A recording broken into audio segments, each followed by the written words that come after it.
Donc ce temps de millénium va être un temps qu'on appelle de félicité et de paix. 70 semaines ont été fixées sur ton peuple et sur ta ville sainte pour faire cesser les transgressions et mettre fin au péché, pour expier l'iniquité et amener la justice éternelle, pour sceller la vision et le prophète et pour oindre le saint des saints. Daniel 9, 24. Donc quand les 70 semaines vont se terminer, eh bien il y aura une ère de paix et de justice, où les péchés accumulés, la charge des péchés accumulés en tout cas, sera enlevée. Le temple sera réhabilité et Dieu s'y sera installé dans la personne de Jésus-Christ. Et donc, l'avenir d'Israël sera un avenir heureux. Et c'est pour ça qu'on peut dire, et on va voir les détails, mais que le salut vient des Juifs. Beaucoup de chrétiens n'aiment pas entendre ça, parce qu'ils estiment être la Nouvelle Jérusalem, ou ils estiment être le peuple élu, et ils n'aiment pas, quelque part, que leur raison d'être aujourd'hui dépend des Juifs, en réalité. Pourtant, les Juifs sont un peuple mis à part.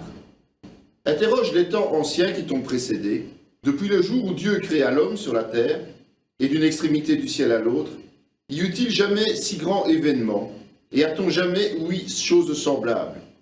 Fut-il jamais un peuple qui entendit la voix de Dieu, parlant du milieu du feu, comme tu l'as entendu, et qui soit demeuré vivant? Deutéronome 4, 32, 33. Il y a d'autres passages, notamment dans Nombre 23 et Psaume 33, qui disent la même chose. En fait, le peuple d'Israël dépend tout simplement d'un appel de Dieu vis-à-vis de lui. C'est un appel personnel. Qui a jamais entendu pareille chose et qui a jamais vu rien de semblable? Un pays peut-il naître en un jour? Une nation est-elle enfantée d'un seul coup? À peine en travail, Sion a enfanté ses fils. Ésaïe 66, 8. Donc, autant la naissance d'Israël au tout début que sa restauration en 1948 tiennent du miracle. Ça n'est jamais arrivé. C'est comme ça. Quelle est en effet la grande nation qui est des dieux, aussi proche que l'Éternel, notre Dieu, l'aide de nous toutes les fois que nous l'invoquons? Et quelle est la grande nation qui est des lois et des ordonnances justes, comme toute cette loi que je vous présente aujourd'hui, Deutéronome 4, 7, 8. En fait, elle est mise à part, cette nation. Elle est mise à part et elle a ça de particulier qu'elle est intime avec Dieu. Et le fonctionnement de la nation dépend de son intimité avec Dieu. Or, si leur chute a été la richesse du monde, et leur amoindrissement la richesse des païens, combien plus en sera-t-il ainsi quand ils se convertiront tous? Romains 11, 12. On sait bien qu'aujourd'hui, dans l'ère de l'Église, pour pouvoir aller auprès du Seigneur, il faut se convertir.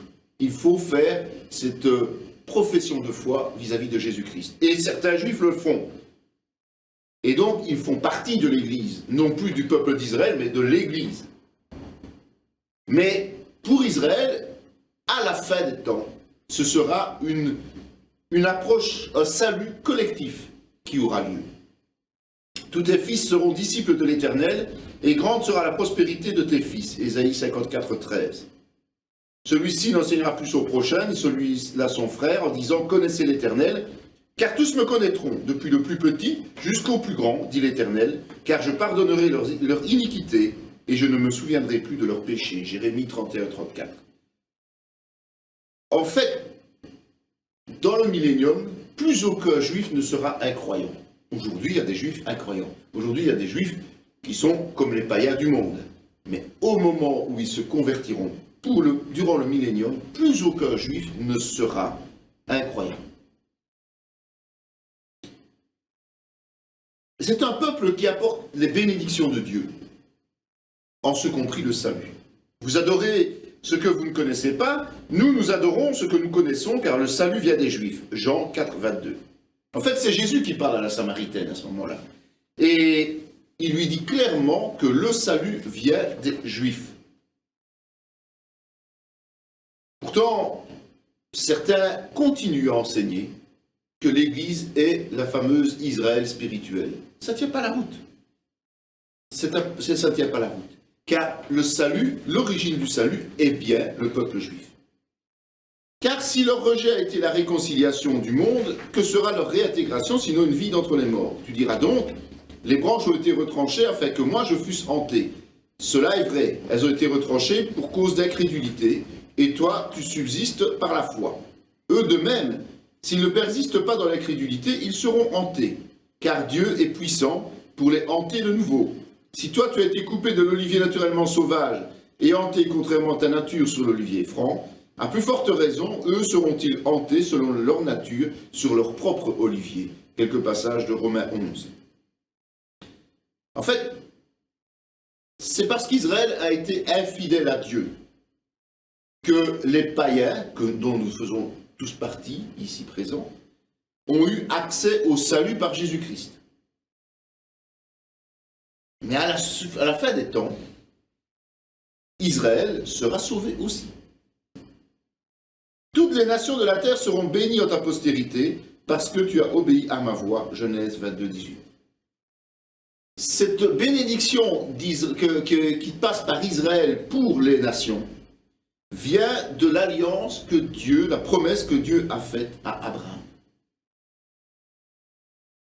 Quand ils ont rejeté le Messie, quand le peuple élu a rejeté le Messie, eh bien, nous sommes tombés dans la période de grâce des païens, et donc nous sommes entrés aussi dans cette possibilité d'être sauvés au travers de l'Église. À la fin des temps, l'Église va être retranchée, elle va être enlevée. Et donc, les nations perdent quelque part leur possibilité d'être bénies au travers du salut en Jésus-Christ, si l'alliance de départ, celle avec Abraham, n'était plus valable aujourd'hui. Mais nous avons vu que l'Église n'est qu'une parenthèse dans le temps de Dieu, et que c'est un coup d'arrêt quelque part pour l'histoire du peuple juif, avec une reprise à la fin des temps. Israël va redevenir la source de bénédiction et non plus la pierre d'achoppement qu'on a vu précédemment pour toutes les nations durant le millénium. Et ce qui n'est pas surprenant quelque part, mais peut-être un peu difficile à accepter de la part des hommes aujourd'hui, c'est que la suprématie sur cette terre revient aux Juifs. Ils seront mon peuple et je serai leur Dieu. Je leur donnerai un même cœur et une même voix, afin qu'ils me craignent toujours, pour leur bonheur et celui de leurs enfants après eux. Je traiterai avec eux une alliance éternelle. Je ne me détournerai plus d'eux, je leur ferai du bien, je mettrai ma crainte dans leur cœur, afin qu'ils ne s'éloignent pas de moi. Je prendrai plaisir à leur faire du bien, et je les planterai véritablement dans ce pays, de tout mon cœur et de toute mon âme, car ainsi parle l'Éternel, de même que j'ai fait venir sur ce peuple tous ces grands malheurs, de même je ferai venir sur eux tout le bien que je leur promets. Ésaïe 32, 38, 42. Et il est dit aussi, en ce temps-là, on appellera Jérusalem le trône de l'Éternel. Toutes les nations s'assembleront à Jérusalem au nom de l'Éternel, et elles ne suivront plus les penchants de leur mauvais cœur. Jérémie 3, 17. Israël sera de facto la nation dont l'Éternel est le Dieu. C'est là que tout va se décider pendant le millénium. Et les autres peuples devront se soumettre à la volonté de Dieu. Et nous serons là pour justement faire respecter ces règles en tant que chrétiens récompensés, représentants officiels de Dieu. Si c'est possible, c'est uniquement parce que Dieu l'a bien voulu. Et comment va-t-il agir? Eh bien, il va d'abord travailler dans le cœur, il va changer le cœur des Juifs pour leur donner une seule raison, une seule direction de vie, la crainte de Dieu. Mais il va aussi les bénir en rendant les terres incultes cultivables. Et chaque génération aura son lot de bénédiction. On voit quand même que pendant le millénium, il y aura toujours des gens qui naîtront, des enfants, il y aura toujours des vieillards qui mourront. Je connais leurs œuvres et leurs pensées. Le temps est venu de rassembler toutes les nations et toutes les langues. Elles viendront et verront ma gloire. Je mettrai un signe parmi elles, et j'enverrai leur réchappés vers les nations, à Tarsis, à Pul et à Lude, qui tirent de l'arc, à Tubal et à Javan, aux îles lointaines, qui jamais n'ont entendu parler de moi et qui n'ont pas vu ma gloire. Ils publieront ma gloire parmi les nations. Ils amèneront tous vos frères du milieu de toutes les nations en offrande à l'Éternel, sur des chevaux, des chars et des litières, sur des mulets et des dromadaires. À ma montagne sainte, à Jérusalem, dit l'Éternel, comme les enfants d'Israël apportent leur offrande dans un vase pur à la maison de l'Éternel. Et je prendrai aussi parmi eux des sacrificateurs, des Lévites, dit l'Éternel. Car comme les nouveaux cieux et la nouvelle terre que je vais créer subsisteront devant moi, dit l'Éternel, ainsi subsisteront votre postérité et votre nom. À chaque nouvelle lune et à chaque sabbat, toute chair viendra se prosterner devant moi, dit l'Éternel. Et quand on sortira, on verra les cadavres des hommes qui se sont rebellés contre moi, car leur ver ne mourra point, et leur feu ne s'éteindra point. Ils seront, pour toute chair, un objet d'horreur. On a déjà lu, c'est Ésaïe 68, 18, 24. En fait, les nations, comme on l'avait dit, seront obligées de ramener les enfants d'Israël, et ils seront obligés d'aller témoigner, justement, ces enfants d'Israël, de la gloire de Dieu aux confins de la terre. Donc il y aura un témoignage et ils seront à charge des nations. Ces Israélites qui iront en mission ne seront plus à charge d'Israël, mais ce seront les nations elles-mêmes qui reçoivent l'enseignement et la prédication, qui devront les prendre en charge et même les ramener d'une manière digne. C'est important quand même. Et même tous ceux qui habiteront aux confins de la terre devront venir s'agenouiller devant Dieu et de façon régulière. Et on verra même que des sacrificateurs vont être nommés dans ceux qui viendront. Ils seront issus du dehors d'Israël, mais seront juifs évidemment. Je vous rappelle que, on l'avait vu aussi, on l'avait souligné, que les cadavres des rebelles d'Armageddon seront en permanente décomposition. Et donc ils seront constamment à la vue des pèlerins pour leur rappeler ce qui s'est passé.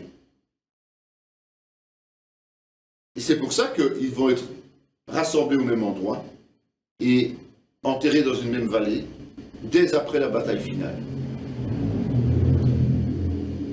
Et il me dit, tu es mon serviteur, Israël, en qui je me glorifierai. Ésaïe 49, 3. Il ne faut jamais oublier que la seule raison des actes de Dieu, c'est sa propre gloire, quoi qu'il en soit.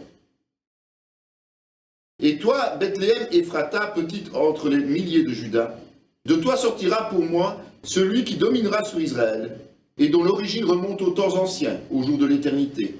C'est pourquoi il les livrera jusqu'au temps où enfantera celle qui doit enfanter, et le reste de ses frères reviendra auprès des enfants d'Israël. Il se présentera et gouvernera avec la force de l'Éternel, avec la majesté du nom de l'Éternel son Dieu. Et il aura une demeure assurée, car il sera glorifié jusqu'aux extrémités de la terre.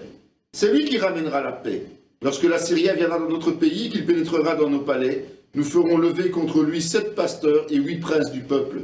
Ils feront avec l'épée leur pâture du pays d'Assyrie et du pays de Nimrod, au-dedans de ses portes. Il nous délivrera ainsi de l'Assyrien lorsqu'il viendra dans notre pays et qu'il pénétrera sur notre territoire. Michée 5, 1, 5. En fait, tous les plans fixés par Dieu le Père sont, dès le début, dès la création quelque part, orchestrés et menés par Jésus-Christ. En fait, Israël n'aura pas à se vanter de la victoire, comme nous n'avons pas à nous vanter de quoi que ce soit. Israël ne pourra pas se vanter de la suprématie qu'elle aura sur les nations. Parce que, comme pour notre salut, Israël recevra tout par grâce. J'efface tes transgressions comme un nuage et tes péchés comme une nuée. Reviens à moi, car je t'ai racheté. Ésaïe 44, 22. Après la tribulation, eh bien, la première grande bénédiction que le peuple d'Israël va recevoir, c'est l'effacement de son péché. Grâce à quoi? Au sang de Christ. Les rachetés d'Éternel retourneront. Ils iront à Sion avec chant de triomphe. Et une joie éternelle couronnera leur tête. L'allégresse et la joie s'approcheront. La douleur et les gémissements s'enfuiront. Ésaïe 35, 10. Quand ils vont revenir définitivement et qu'ils vont vraiment être installés définitivement dans la terre promise, ça va être dans la plus grande joie, évidemment. Parce qu'ils vont tous être issus des nations. dans lesquels ils ont fortement souffert. Et toutes ces souffrances vont être effacées pour vivre dans l'allégresse. Le psaume 98 nous dit « Chantez à l'Éternel un cantique nouveau, car il a fait des prodiges. Sa droite et son bras saint lui sont venus en aide. L'Éternel a manifesté son salut, il a révélé sa justice aux yeux des nations. Il s'est souvenu de sa bonté et de sa fidélité envers la maison d'Israël. Toutes les extrémités de la terre ont vu le salut de notre Dieu. Poussez vers l'Éternel des cris de joie, vous tous habitants de la terre. Faites éclater votre allégresse et chantez. Chantez à l'Éternel avec la harpe, chantez des cantiques, avec des trompettes et au son du corps, poussez des cris de joie devant le roi l'Éternel. Que la mer retentisse avec tout ce qu'elle contient, que le monde et ceux qui l'habitent éclatent d'allégresse, et que les peuples battent des mains, que toutes les montagnes poussent des cris de joie devant l'Éternel, car il vient pour juger la terre, il jugera le monde avec justice et les peuples avec équité. C'est une invitation à la louange, évidemment. Et cette invitation, c'est un cantique nouveau. Ce cantique nouveau a toute valeur pour le moment de l'entame du millénium. Alors, nous l'avons vu, Israël va récupérer tout le territoire de la terre promise. Je ferai sortir de Jacob une postérité, de Juda un héritier de mes montagnes. Mes élus posséderont le pays et mes serviteurs y habiteront. Ésaïe 65, 9. Donc les Juifs seront bien sur leur territoire, celui que Dieu a choisi pour eux. Mais le salut sera sur la montagne de Sion, elle sera sainte et la maison de Jacob reprendra ses possessions. Abdias 1, 17. En fait, ce n'est qu'une récupération du dû. La promesse du pays de Canaan, c'est d'être là pour l'éternité, de façon perpétuelle. Et donc, c'est dû. Et la victoire de Christ va leur permettre de revenir sur ce territoire. Il n'y aura plus que des justes parmi ton peuple. Ils posséderont toujours le pays. C'est le rejeton que j'ai planté, l'œuvre de mes mains, pour servir à ma gloire. Ésaïe 60, 21. En fait, il n'y aura plus de question de partager. Le territoire appartiendra à Israël et uniquement à Israël. Il n'y aura plus question des compromis de paix et des arrangements avec d'autres nations. Israël sera chez lui et personne ne pourra le discuter. Ils contempleront le pays dans toute son étendue, Ésaïe 33, 17. La superficie, comme je l'ai déjà signalé, c'est celle qui a été promise à Abraham puis à Moïse. Ce n'est pas seulement la bande de terrain actuelle avec des colonisations d'autres territoires. C'est vraiment la totalité du territoire de Canaan. Je vous ai dit que ça s'étendait plus que les frontières actuelles, évidemment. Voici les limites du pays. Du côté septentrional, depuis la Grande Mer, le chemin de Hethlon jusqu'à Tsedad, Hamath, et on va voir, je ne vais pas lire tout le passage, mais en tout cas, la description est bien précise à ce niveau-là. Il y a des frontières qui sont définies dès aujourd'hui, et ces frontières vont de la mer Méditerranée, c'est-à-dire la Grande Mer, jusqu'au Jourdain. Et ce n'est pas de discussion possible, c'est là que Israël sera installé. Je te rassemblerai tout entier, ô Jacob, je rassemblerai les restes d'Israël, je les réunirai comme les brebis d'une bergerie, comme le troupeau dans son pâturage. Il y aura un grand bruit d'hommes, Michée 2, 12. En fait, comme nous l'avons déjà vu, tous les Juifs qui seront encore hôtes d'une autre nation seront rassemblés en Israël, au début du millénium. Ils vont rejoindre ceux qui ont fui dans le désert, pour échapper, vous vous rappelez, aux foudres de Satan, évidemment, et les quelques rescapés de Jérusalem au moment où Christ va réapparaître. De même qu'on ne peut compter l'armée des cieux, ni mesurer le sable de la mer, de même je multiplierai la postérité de David, mon serviteur, et les Lévites qui font mon service. Jérémie 33, 22. Cependant, le nombre des enfants d'Israël sera comme le sable de la mer, qui ne peut ni se mesurer, ni se compter. Et au lieu qu'on leur disait, vous n'êtes pas mon peuple, on leur dira, fils du Dieu vivant. Les enfants de Juda et les enfants d'Israël se rassembleront, se donneront un chef et sortiront du pays, car grande sera la journée de Jisréel. Osée 2, 1, 2. Donc, on a vu qu'au moment de la tribulation, au moment d'Armageddon, le nombre de Juifs sauvés sera minime, très faible. Mais Dieu a toujours promis à Israël un peuple nombreux, reconnu de toutes les nations comme appartenant et étant béni par l'Éternel. Et comme je l'ai déjà signalé aussi, on parle bien d'Israël restauré, donc il n'y aura plus cette scission qui a eu lieu après Salomon entre Israël et Juda. C'est bien une nation entière qui sera effective. Et les nations qui resteront autour de vous sauront que moi, l'Éternel, j'ai rebâti ce qui était abattu et planté ce qui était dévasté. Moi, l'Éternel, j'ai parlé et j'agirai. Ézéchiel 36, 38. Donc c'est une restauration miraculeuse, évidemment. Et en fait, à ce moment-là, et seulement à ce moment-là, les nations du monde entier vont comprendre la place réelle d'Israël dans le cœur de Dieu. Ainsi parle le Seigneur l'Éternel, voici les limites du pays que vous distribuerez en héritage aux 12 tribus d'Israël. Joseph aura 2 parts, vous en aurez la possession l'un comme l'autre, car j'ai juré la main levée de le donner à vos pères. Ce pays vous tombera donc en partage. Vous partagerez ce pays entre vous selon les tribus d'Israël. Ézéchiel 47, 13, 14 et 21.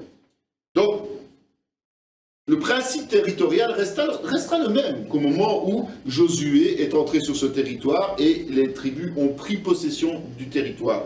Il y a un partage, il y aura un partage entre les 12 tribus. Okay, et on voit que, comme à l'époque de Josué, eh bien, Joseph, la famille de Joseph, en fait, reçoit 2 parts. Et les Lévites, eh bien, eux, sont sacrificateurs. Ok. Réjouissez-vous plutôt et soyez toujours dans l'allégresse à cause de ce que je vais créer. Car je vais créer Jérusalem pour l'allégresse et son peuple pour la joie. Je ferai de Jérusalem mon allégresse et de mon peuple ma joie. On n'y entendra plus le bruit des pleurs et le bruit des cris. Avant qu'ils m'invoquent, je répondrai. Avant qu'ils aient cessé de parler, j'exaucerai. Le loup et l'agneau paîtront ensemble, le lion, comme le bœuf, mangera de la paille, et le serpent aura la poussière pour nourriture. Il ne se fera ni tort ni dommage de toute ma montagne sainte, dit l'Éternel. Ésaïe 65, 18, 19, 24, 25. Donc, on a vu qu'à partir de ce torrent, il y avait une purification des terres et des eaux. Ce torrent de vie qui coule en dessous du temple, rappelez-vous. Okay, c'est un renouveau total qui est basé sur le principe de la paix. Une paix tant entre les hommes qu'entre les animaux, mais aussi au sein de la nature qui va être totalement transformée et florissante. Et l'origine de la bénédiction, qui est évidemment, comme je le rappelle, concentrée sur Israël, eh bien, sera la connaissance de Dieu et le rejet catégorique du péché. Vous mangerez, vous vous rassasierez, et vous célébrerez le nom de l'Éternel, votre Dieu, qui aura fait pour vous des prodiges. Et mon peuple ne sera plus jamais dans la confusion. Et vous saurez que je suis au milieu d'Israël, que je suis l'Éternel, votre Dieu, et qu'il n'y en a point d'autre. Et mon peuple ne sera plus jamais dans la confusion. Joël 2, 26, 27. Donc c'est une paix qui est promise à jamais. Ok ? Même quand Satan va se révolter lorsqu'il va être relâché de l'abîme, eh bien, Israël ne va pas agir comme il a toujours agi. Il va tout de suite s'appuyer sur Dieu. Une fois qu'ils auront été restaurés pour le millénium, les Juifs ne seront jamais plus confus. Au lieu que tu étais délaissé et haï et que personne ne te parcourait, je ferai de toi un ornement pour toujours, un sujet de joie de génération en génération. Ésaïe 75. C'est une promesse de Dieu qui s'accomplit là. En fait, en quelques années, Dieu va transformer totalement Israël, au point que Israël sera non seulement respecté, mais aussi admiré. C'est tout à fait l'opposé de ce qui se passe aujourd'hui. Au lieu de l'épine s'élèvera le cyprès, au lieu de la ronce croîtra la myrte, et ce sera pour l'Éternel une gloire, un monument perpétuel, impérissable. Ésaïe 55, 13. Et Ésaïe 60 nous dit, au lieu de l'airain, je ferai venir de l'or, au lieu du fer, je ferai venir de l'argent, au lieu du bois, de l'airain, et au lieu des pierres, du fer. Je ferai régner sur toi la paix et dominer la justice. On n'entendra plus parler de violence dans ton pays, ni de ravages et de ruines dans ton territoire. Tu donneras à tes murs le nom du salut, et à tes portes celui de gloire. Ce ne sera plus le soleil qui te servira de lumière pendant le jour, ni la lune qui t'éclairera de sa lueur, mais l'Éternel sera ta lumière à toujours. Ton Dieu sera ta gloire. Ton soleil ne se couchera plus, et ta lune ne s'obscurcira plus, car l'Éternel sera ta lumière à toujours, et les jours de ton deuil seront passés.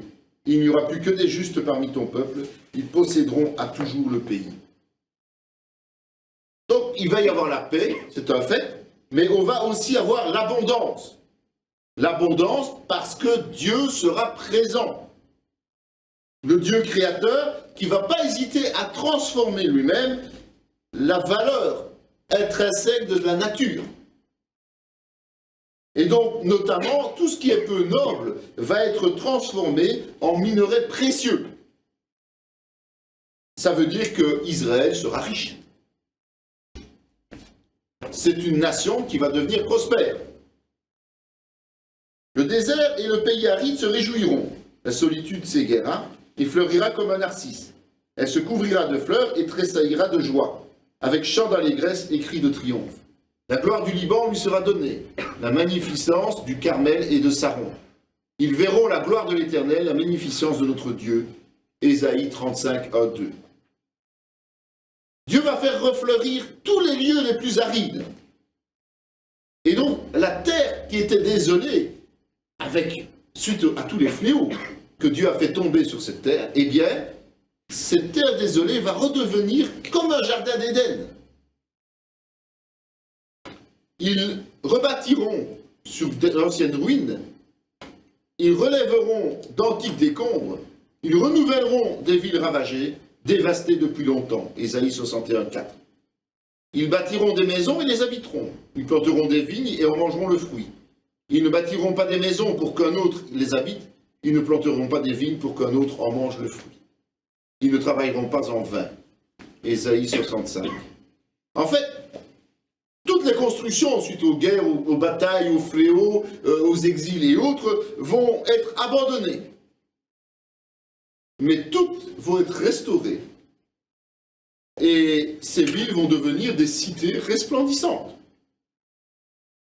Voici les jours viennent, dit l'Éternel, où le laboureur suivra de près le moissonneur, et celui qui foule le raisin, celui qui répand la semence, où le mou ruissellera des montagnes et coulera de toutes les collines. Je ramènerai les captifs de mon peuple d'Israël, ils rebâtiront les villes dévastées et les habiteront, ils planteront des vignes et en boiront le vin, ils établiront des jardins et en mangeront les fruits. Amos 9, 13, 14. En fait, c'est tout le résumé de ce qui va se passer, de cette transformation qui sera liée aux bénédictions de Dieu.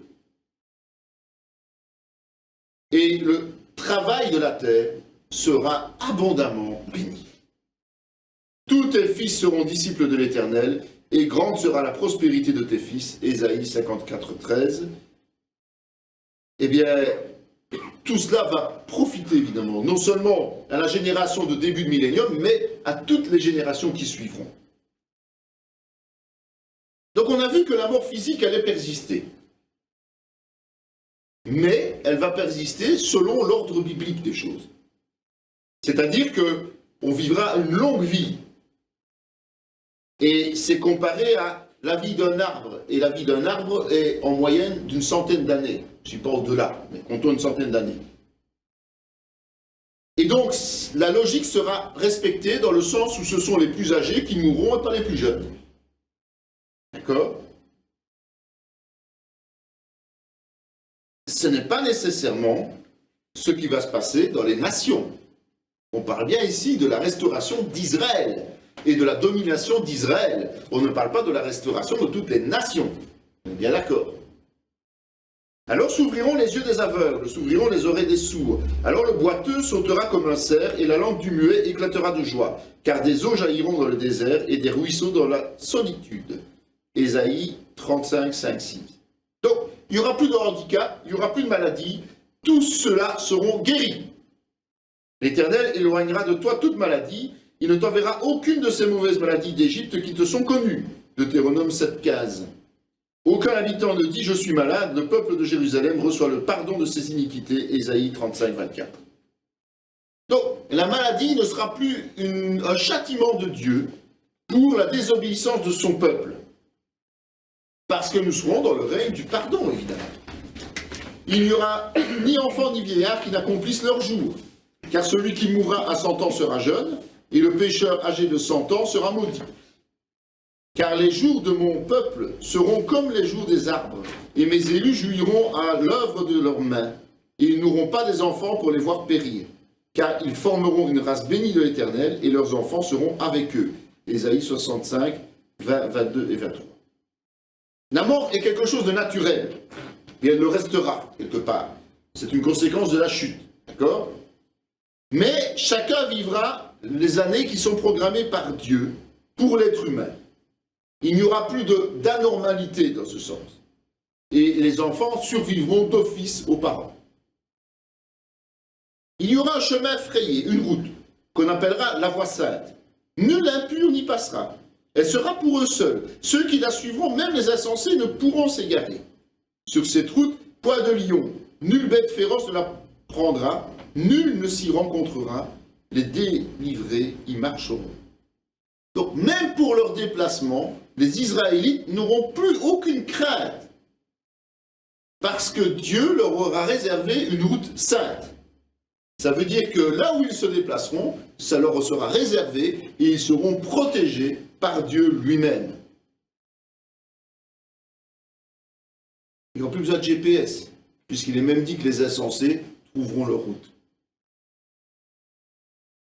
En ce jour-là, je ferai des chefs de Juda comme un foyer ardent parmi du bois, comme une torche enflammée parmi des gerbes. Ils dévoreront à droite et à gauche tous les peuples d'alentour, et Jérusalem restera à sa place, à Jérusalem. Zacharie 12, 6. Donc, comme je l'ai dit, j'insiste et je le répète, la situation géographique de Jérusalem sera bien la même qu'aujourd'hui. Personne ne pourra plus contester ce fait, si ce n'est à ses propres dépens. Il arrivera dans la suite des temps que la montagne de la maison d'Éternel sera fondée sur le sommet des montagnes, qu'elle s'élèvera par-dessus les collines, et que tous les peuples y afflueront. Les nations s'y rendront en foule, ils diront « Venez, montons la montagne de l'Éternel à la maison du Dieu de Jacob, afin qu'il nous enseigne ses voies et que nous marchions dans ses sentiers. Car de Sion sortira la loi, et de Jérusalem la parole de l'Éternel. Et toi, tour du troupeau, colline de la fille de Sion, à toi viendra, à toi arrivera l'ancienne domination, le royaume de la fille de Jérusalem. » Michée 4, 1, 2 et 8. Et beaucoup de peuples et de nombreuses nations viendront chercher l'Éternel des armées à Jérusalem et implorer l'Éternel. Zacharie 8, 22.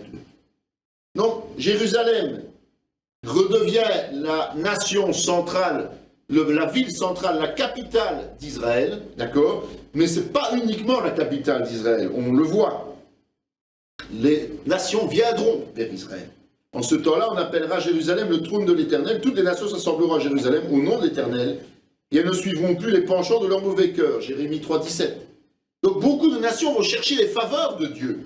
Et pour pouvoir trouver les faveurs de Dieu, elles se déplaceront à Jérusalem.